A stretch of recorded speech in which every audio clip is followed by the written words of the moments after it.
Boa noite.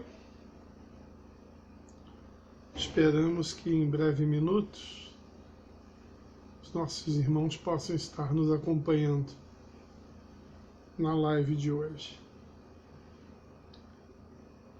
Rogamos a Jesus que possamos ter uma noite de estudos, de aprendizado muito importante. Bem-vindo, Luiz.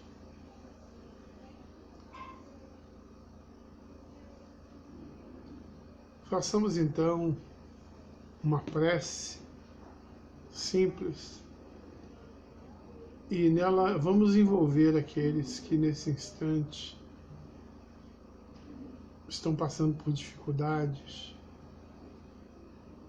estão sofrendo nos hospitais, nos asilos, nos orfanatos, onde haja dor e sofrimento. Roguemos a Jesus e aos bons espíritos que possam interceder em nome de Deus. Pai nosso que estais no céu, glorificado seja o teu nome, venha a nós o teu reino e seja feita a tua vontade, assim na terra como no céu. O pão nosso de cada dia nos dai hoje. Perdoai as nossas dívidas, assim como nós perdoamos os nossos devedores.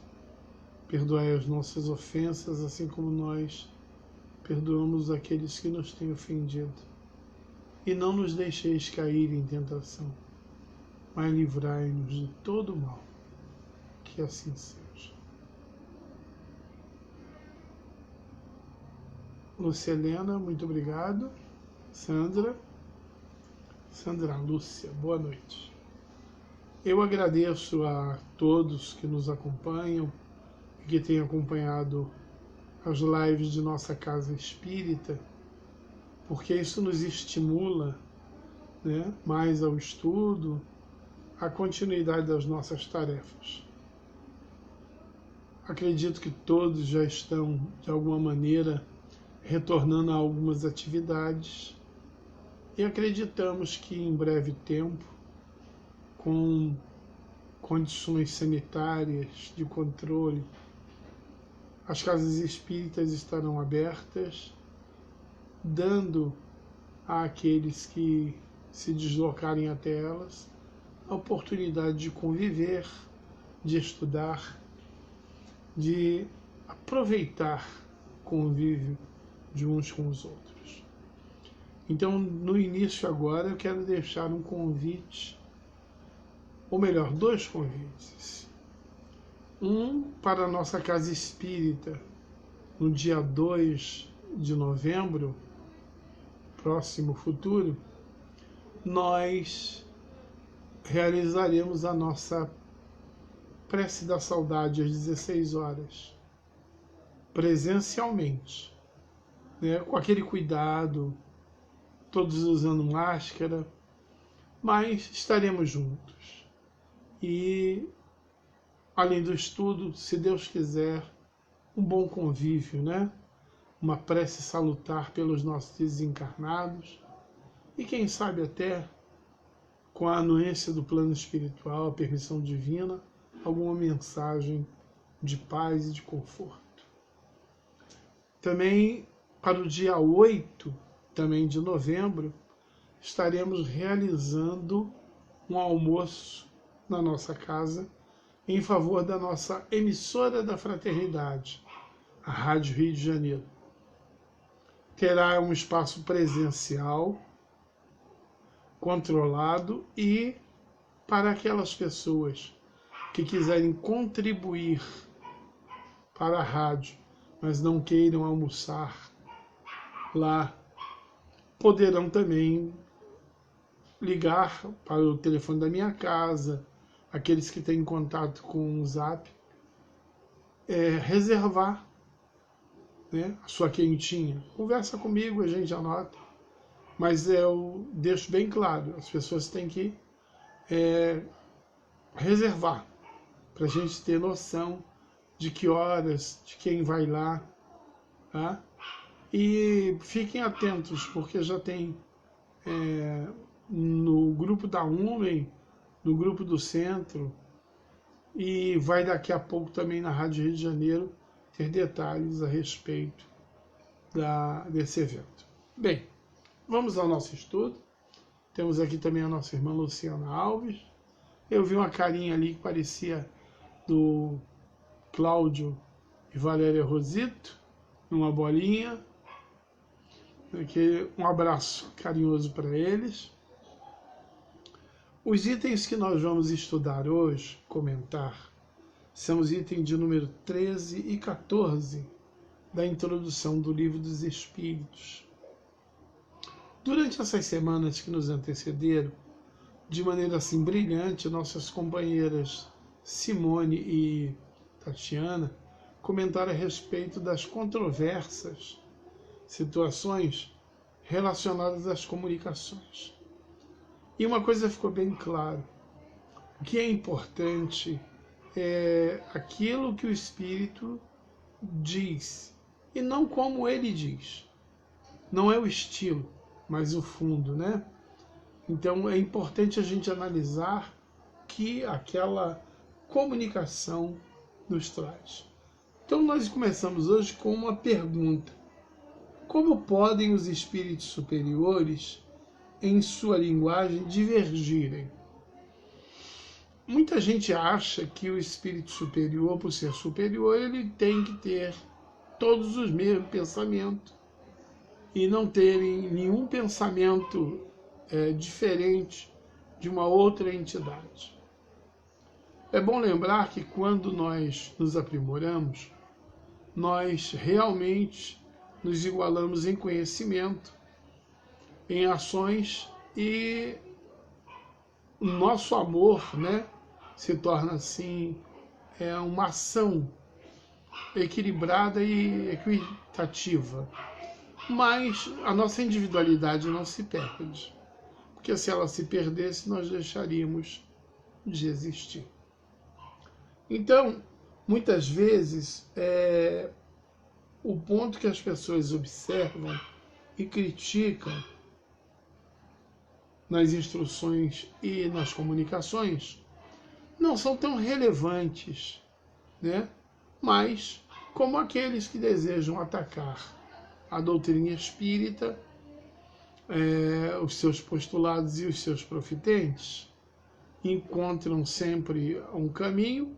Esse seria um dos caminhos, dizendo assim: os espíritos, eles não se entendem, eles dizem coisas diferentes. E aí nós queremos fazer uma recordação aqui. Em O Livro dos Médiuns, Kardec classifica as comunicações espíritas em 4 categorias, né? Grosseiras, frívolas ou levianas, sérias e instrutivas. Bem, pelas palavras que as definem, já temos noção de como são essas comunicações. Mas quando chega no rol das comunicações sérias, ele faz com que a gente preste bem atenção que há espíritos que se comunicam, falam, escrevem de maneira empolada, escrevendo muito, falando muito e dizendo muito pouco. E isso é uma técnica de espíritos também que não são superiores, mas se julgam. O importante é que nas comunicações sérias nós reservemos um tempo para aquelas que são instrutivas, ou seja, aquelas que realmente podem nos auxiliar na ascensão espiritual. É certo que todos os tipos de comunicações servem de ensino, até aquelas que são grosseiras, porque nós podemos analisar o comportamento dos espíritos e as suas categorias. Mas as instrutivas são aquelas que vão trazer para o nosso mundo íntimo algo a acrescentar. São mensagens consoladoras, são mensagens esclarecedoras. Então, Quando nós observamos que há 4 categorias de comunicações, nós observamos o seguinte: quando nos comunicamos, a quem nos dirigimos? Aí eu pergunto, e aí, Georgette, a quem nós nos dirigimos? Se a gente se dirige àqueles espíritos bons, superiores, por certo, a linguagem deles, as respostas, as comunicações vão trazer algo de bom para nós. Mas se forem doidivanas, né, levianos, gracejosos, espíritos, eles vão trazer qualquer coisa, respondendo irresponsavelmente, sem nenhuma preocupação com as consequências, inclusive que essas respostas possam causar em forma de impacto na nossa vida. Então, um dos motivos da divergência, muitas vezes, é o fato de a quem a gente se dirige. Mas os espíritos são superiores. Eu costumo fazer as pessoas perceberem que quando Kardec faz a sua classificação ou escala espírita, ele diz que os matizes não são definitivos, né? As características, elas são características gerais de um grupo e de outro. E quando chega na classe dos espíritos bons, tem a classe dos espíritos de saber, e depois de sabedoria, e depois superiores. Parece uma classificação sem nenhum sentido, mas o espírito de saber é um engenheiro, é um médico, é um professor, é alguém que tem um conhecimento. Os espíritos de sabedoria são aqueles que reúnem conhecimento e bondade. E os superiores são aqueles que se tornam guias para a humanidade, né? Instrutores, porque conseguem enfeixar quase que a primeira categoria, que é a pureza. Quando eles vêm à Terra, os superiores, em geral, vêm como instrutores e missões. Então nós podemos considerar o nosso companheiro Allan Kardec um espírito superior, missionário, com toda tranquilidade. Mas se eu dirijo uma pergunta de engenharia a um médico, pode ser que ele, até de boa vontade, me responda. Mas vai responder se ele estudou alguma coisa daquele assunto e de forma incompleta.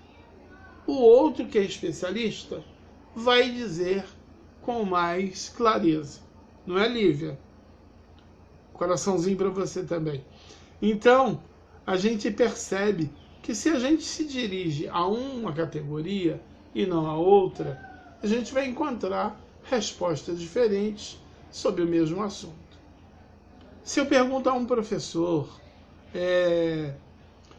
de inglês, desse teórico que estudou naquele método antigo, né, do The Books on the Table, aquela coisa dura, sequinha, e um outro que fez intercâmbio, foi para um país de língua inglesa, principalmente inglês, né, na Inglaterra, ele vai ter uma visão diferente. Fala inglês, mas um inglês coloquial, outro inglês mais erudito, um usando palavras que se assemelham às nossas gírias, e outro com uma linguagem culta, correta. E são todos professores de inglês, né? Mas não deixam de ser homens com seus conhecimentos particulares. E o que são os espíritos? Mesmo que superiores. Seres que animaram homens na Terra.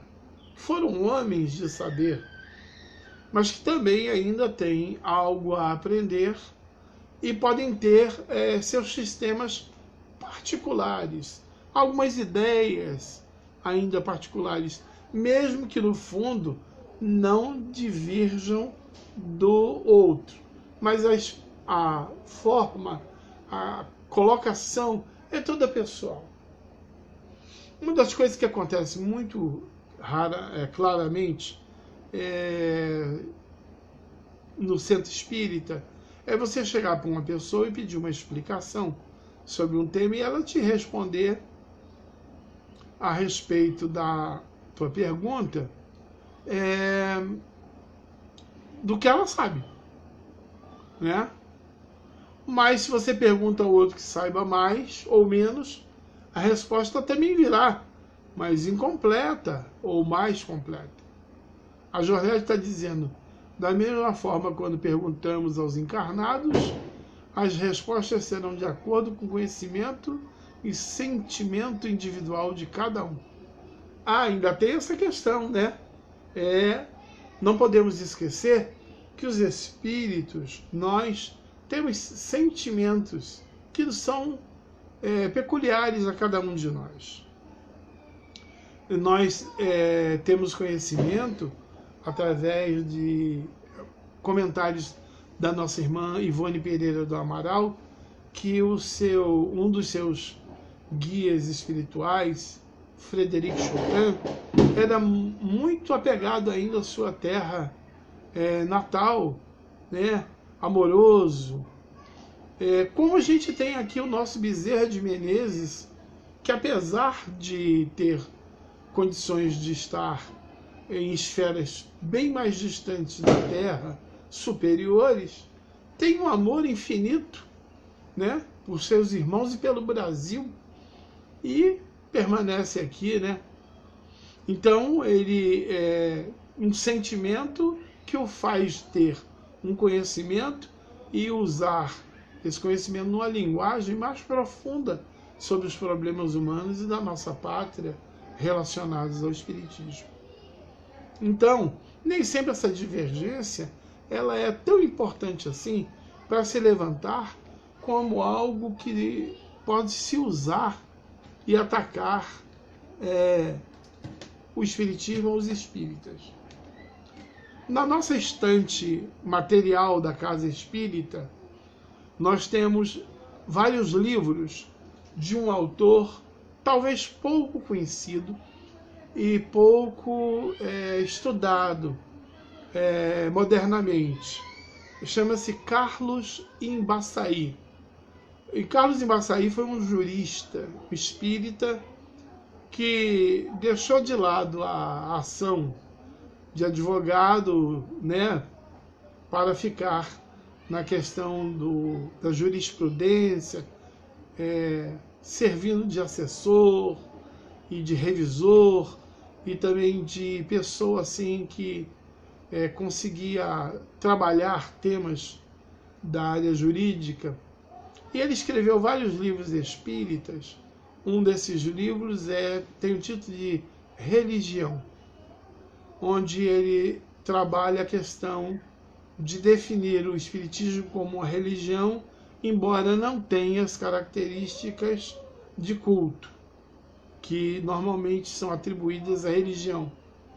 E tem outros livros no qual ele faz análise de todos os contraditores que existiam na época que atacavam o espiritismo, né?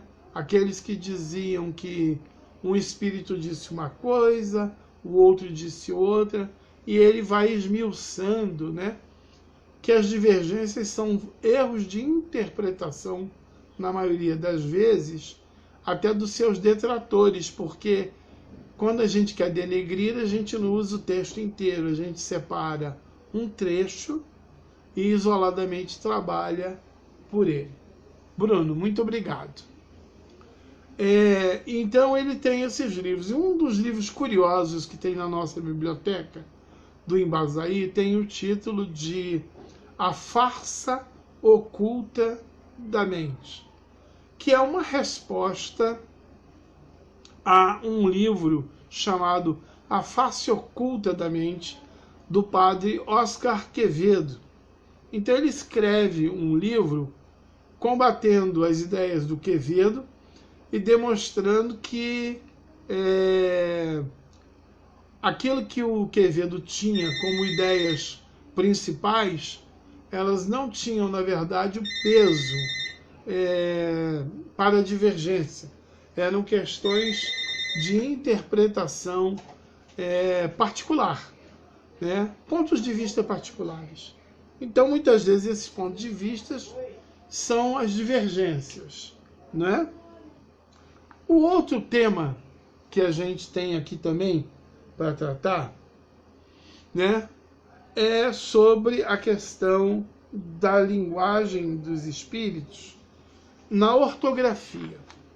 Tem gente que faz muita questão de que numa comunicação mediúnica, por escrito, uma psicografia, a letra do espírito tenha que parecer com a do morto. Olha, isso é uma das coisas muito raras, né? Não são todos os médiuns que têm essa singularidade, essa condição para receber comunicações e transferir para o papel uma letra semelhante. Né, Ritinha? A questão toda é que os espíritos, eles passam pensamento, né? Tirando aqueles que fazem sobre o médium uma ação mecânica, dirigindo completamente o braço, o pensamento escoa e o médium escreve. Então, em algumas circunstâncias, pode ser que pela vontade o espírito se assenhoreie dos implementos físicos e consiga até fazer com que a letra ou a assinatura pareça. Mas na grande maioria das vezes, pela velocidade do pensamento, da escrita, a ortografia não é muito perfeita, né? A letra sai esticada. Vocês já devem ter visto em várias circunstâncias psicografia do Chico Xavier, né? E o lápis ele escorre sobre o papel facilmente. Inclusive Allan Kardec, quando fala sobre o treinamento para a psicografia no Livro dos Médiuns, ele diz que a gente deve segurar o lápis sem opor força, né?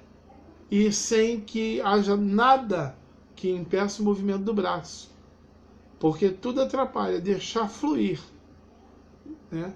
E na psicografia a gente precisa realmente dar aso ao pensamento que não é nosso e pela impulsão se escreve muito rápido. Algumas vezes letras grafadas uma a uma, ou na maioria das vezes a letra é cursiva. Então a questão ortográfica, ela não tem também esse peso tão grande. Mas as pessoas dizem, mas o espírito superior pode errar? Olha, o espírito superior pode se utilizar de um médium não tão superior. Uma das características de um bom médium é vontade de estudar. É o desejo de se aprimorar sempre. É ser amigo do estudo, como diz os amigos espirituais, através do Divaldo, do Chico e de outros. Mas o que a gente vê muitas vezes nas casas espíritas é que há médiuns que são amigos da reunião, mas do estudo não.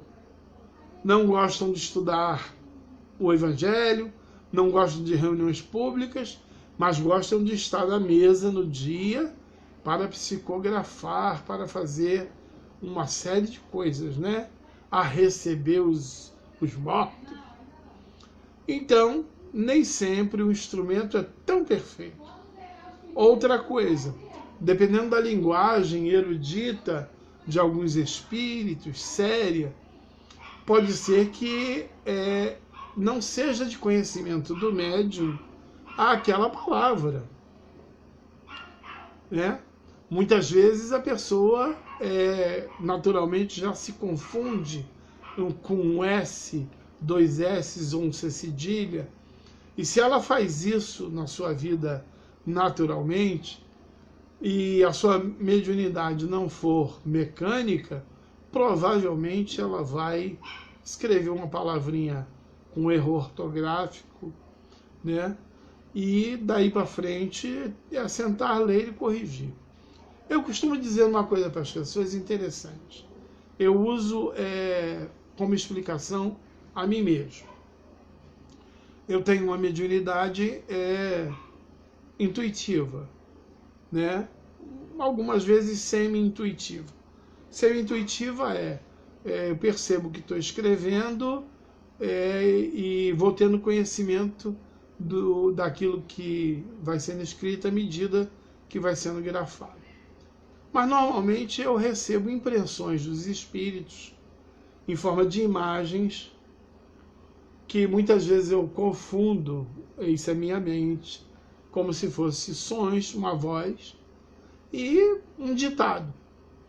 E aquelas imagens eu vou transferindo elas para o papel, para a escrita, como se alguém que descreve uma paisagem que está vendo. Então, se o espírito me mostra um ramo de flores, eu entendo que essas flores de cor vermelha, nesse buquê de 12 pares, entendeu? Assim que funciona. Imagina isso com velocidade, né? Porque o espírito, ele pensa. E eu estou acostumado a transferir tudo o que eu penso para as pessoas com palavras. Esse é um outro embaraço. Quer dizer, eu sou mais pedra de tropeço na psicografia do que ajuda. É que os espíritos são muito bonzinhos, né? São muito pacientes e nos utilizam apesar das imperfeições. Então, a nossa falta de vocabulário, as nossas palavras e sentimentos que nem sempre exprimem aquilo que o mundo espiritual nos transfere, porque algumas coisas que a gente vê, muitas vezes, não tem capacidade de traduzir com as nossas palavras e sentimentos. Então a gente aproxima. Tudo isso pode levar, né, a um aparente erro ortográfico de um espírito, sendo o colaborador que o ajuda muito mais nesses erros. Outra coisa interessante é que os espíritos, nós, desprendidos da matéria, não vamos nos preocupar exatamente com a forma, né, com o estilo, a não ser se for poesia. Quando é poesia, Kardec anota que ela é ditada desafiando quase sempre a crítica dos mais meticulosos puristas, e isso a despeito da ignorância do médium. Muitas vezes o médium ignora a poesia, mas quando o espírito utiliza ele para escrever em poesia, ele faz de uma maneira que aqueles que são os seus críticos não conseguem achar erro.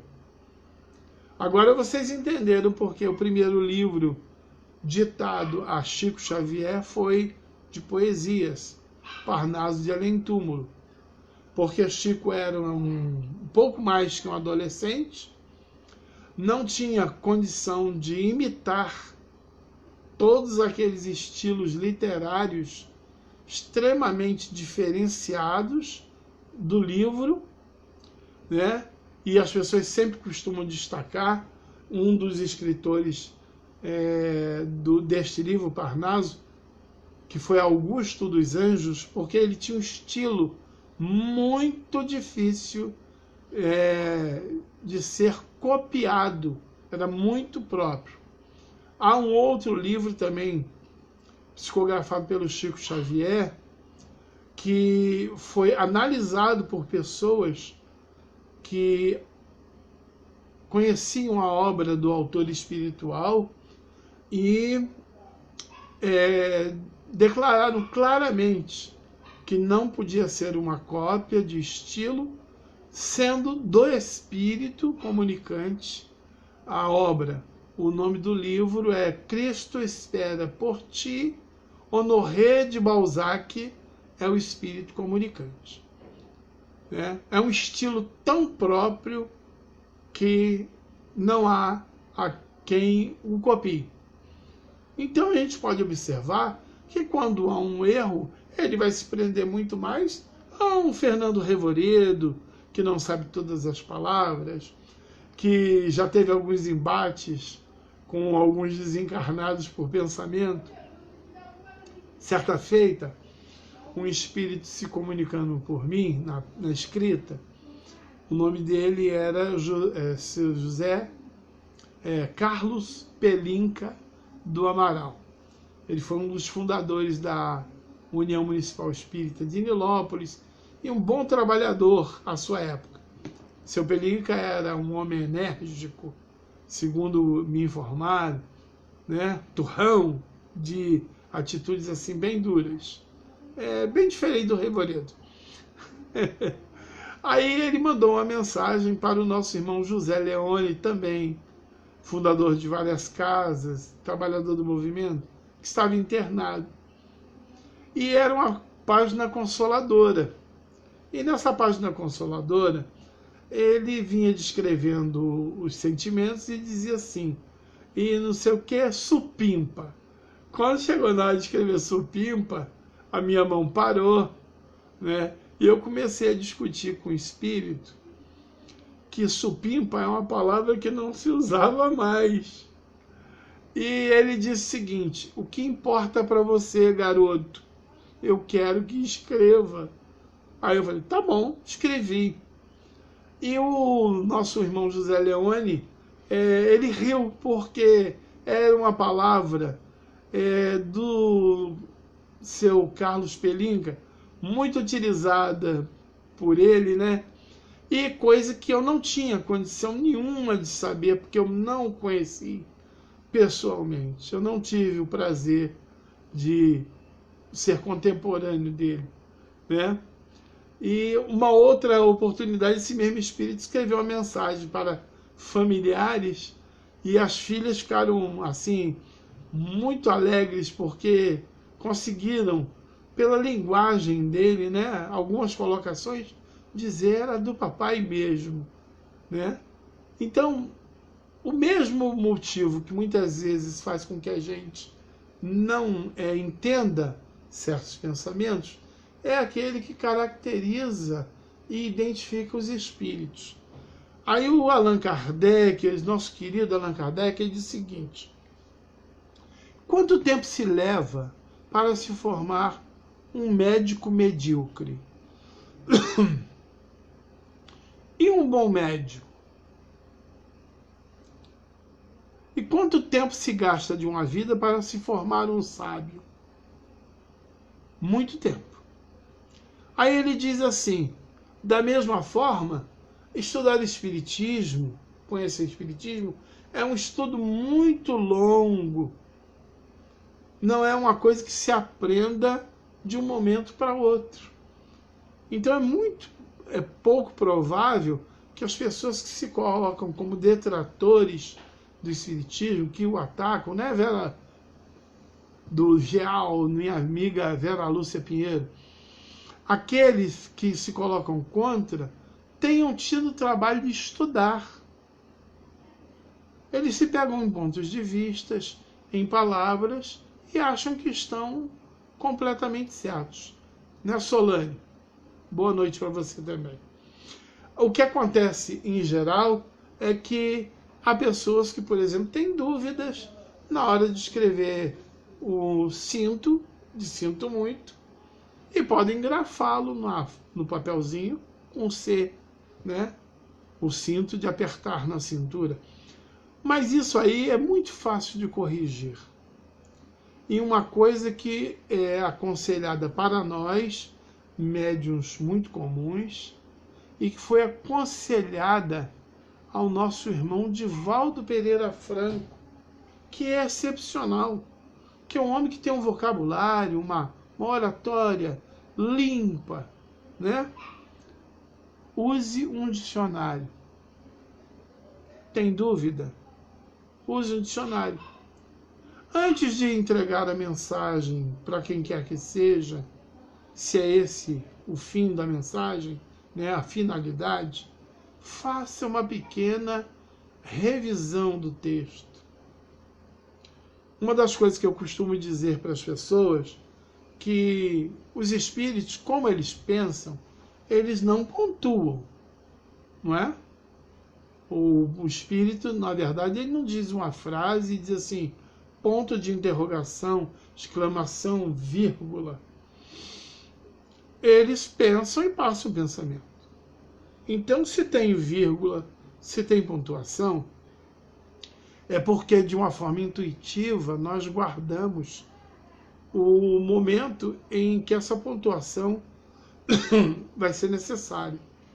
E aí eu costumo dizer para as pessoas, quando eu psicografo, e isso é um estilo meu, né, particular, eu uso muita vírgula.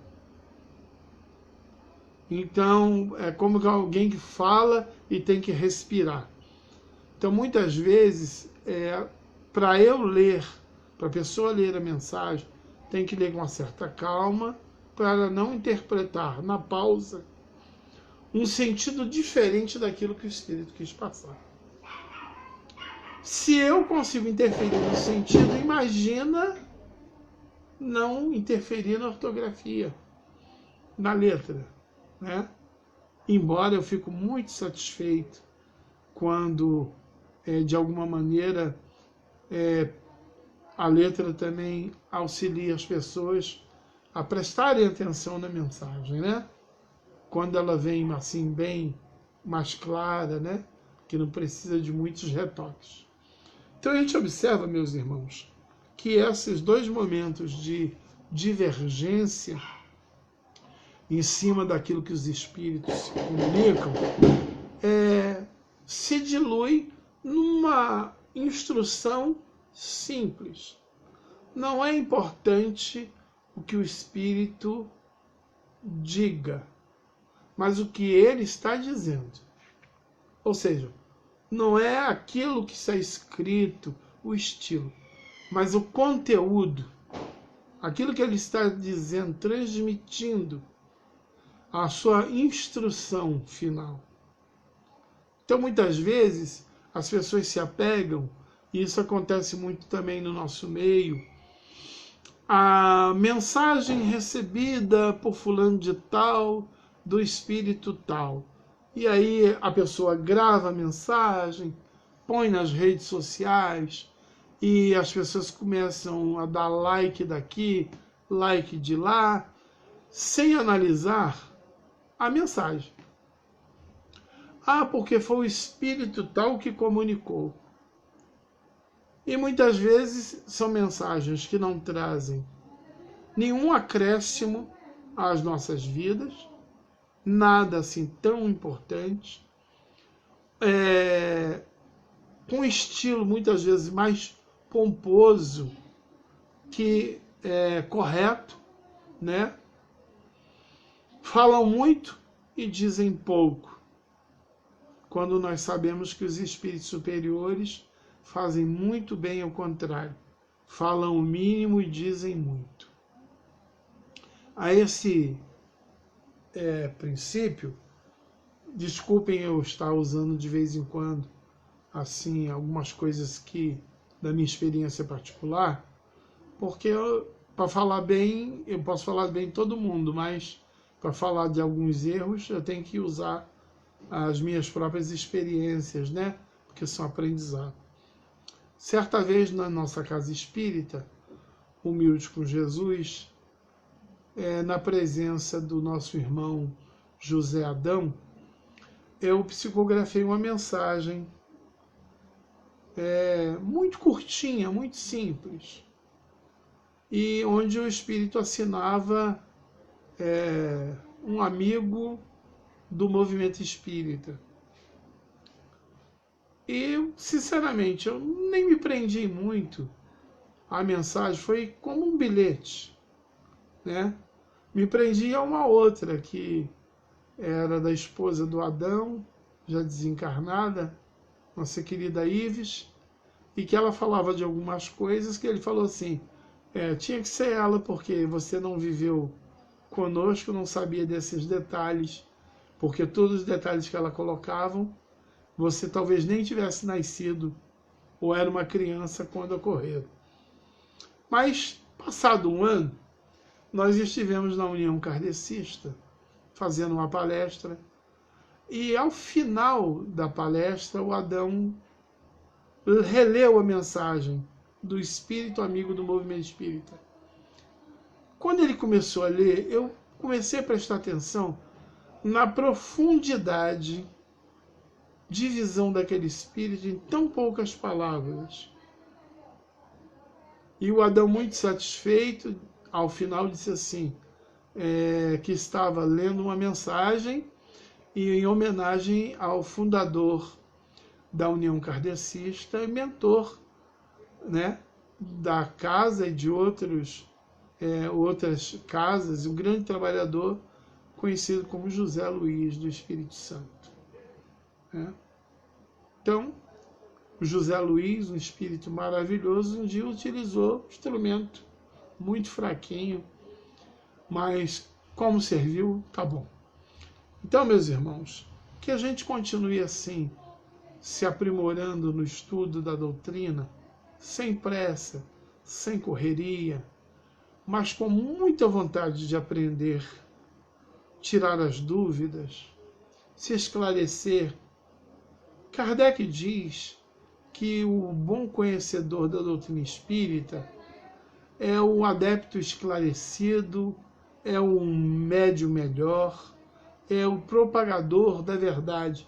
Então, nos coloquemos assim e que a gente possa prosseguir nas próximas semanas estudando os itens que ainda faltam, né?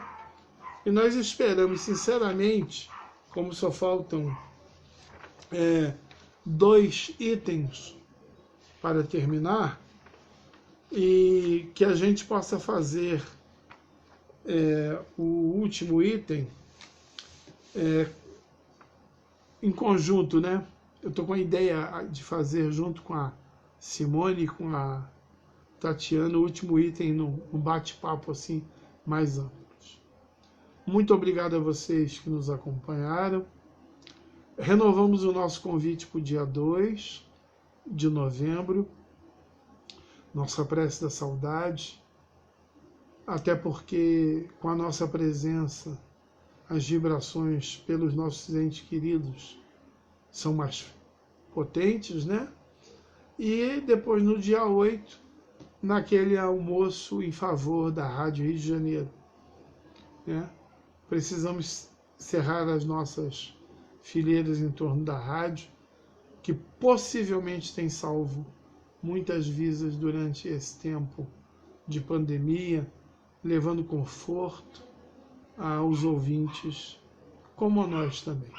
Então, a todos muito obrigado e que possamos fazer um agradecimento a Deus por esse momento em forma de oração.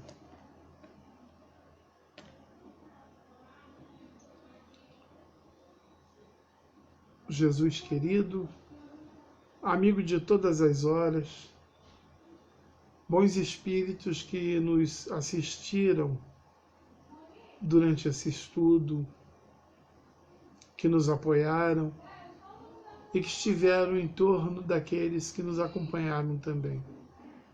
Muito obrigado. Agradecemos acima de tudo a Deus a oportunidade da vida, do trabalho, do bem, desses irmãos queridos da Casa Espírita, tanto quanto aqueles que formam a nossa família terrestre e consanguínea. A todos rogamos a Deus, permita uma noite de muita luz e um compromisso. Se alguém precisar de nosso auxílio, materialmente ou espiritualmente, que possamos servir. E durante o sono, se for possível, que os nossos anjos guardiães nos levem a nos reunir em nossa casa espírita, todos, para a complementação do estudo com aqueles que sabem mais. os nossos amigos espirituais. E para eles, o nosso abraço. E o nosso desejo de um dia nos reunirmos na pátria espiritual e dizermos uns para com os outros que conseguimos fazer um bom trabalho. Muito obrigado por tudo. Que Jesus nos abençoe. Muita paz.